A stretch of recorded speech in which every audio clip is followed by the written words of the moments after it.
On connaît tous cette bouteille rouge avec un coq et un bouchon vert, mais son créateur a commencé dans un petit atelier au Vietnam en pleine période de pénurie. Une sauce qu'il fabriquait pour survivre avant d'être forcé de fuir son pays avec 3 kilos d'or cachés dans des boîtes de lait. Arrivé aux États-Unis, il recommence à zéro, une nouvelle recette, des livraisons en camionnette et une sauce qui traverse les communautés asiatiques de Los Angeles. Personne ne le sait encore, mais cette sauce va devenir un phénomène mondial. Aujourd'hui, je vous raconte l'histoire incroyable de David Tran, le père de la sriracha.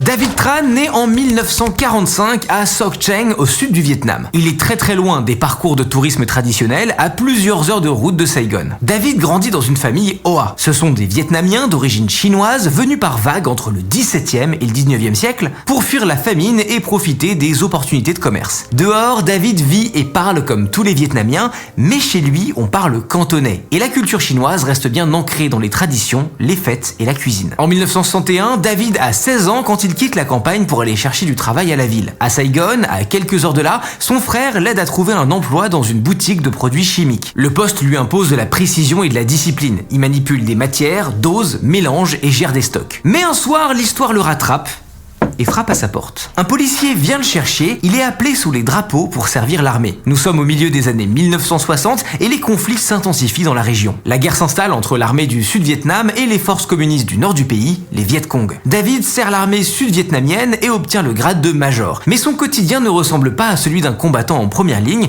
parce qu'il gère les cuisines. Il rationne, il improvise quand les ingrédients manquent avec un rythme qui ne ralentit jamais. En 1975, il a 30 ans quand il profite d'une permission pour épouser Ada, avec qui il passera toute sa vie. Le mariage se fait à la toute fin d'une époque, juste avant la chute de Saigon, le 30 avril 1975. Quand les forces du Nord-Vietnam prennent la ville, le Sud s'effondre. Il quitte alors l'uniforme et retrouve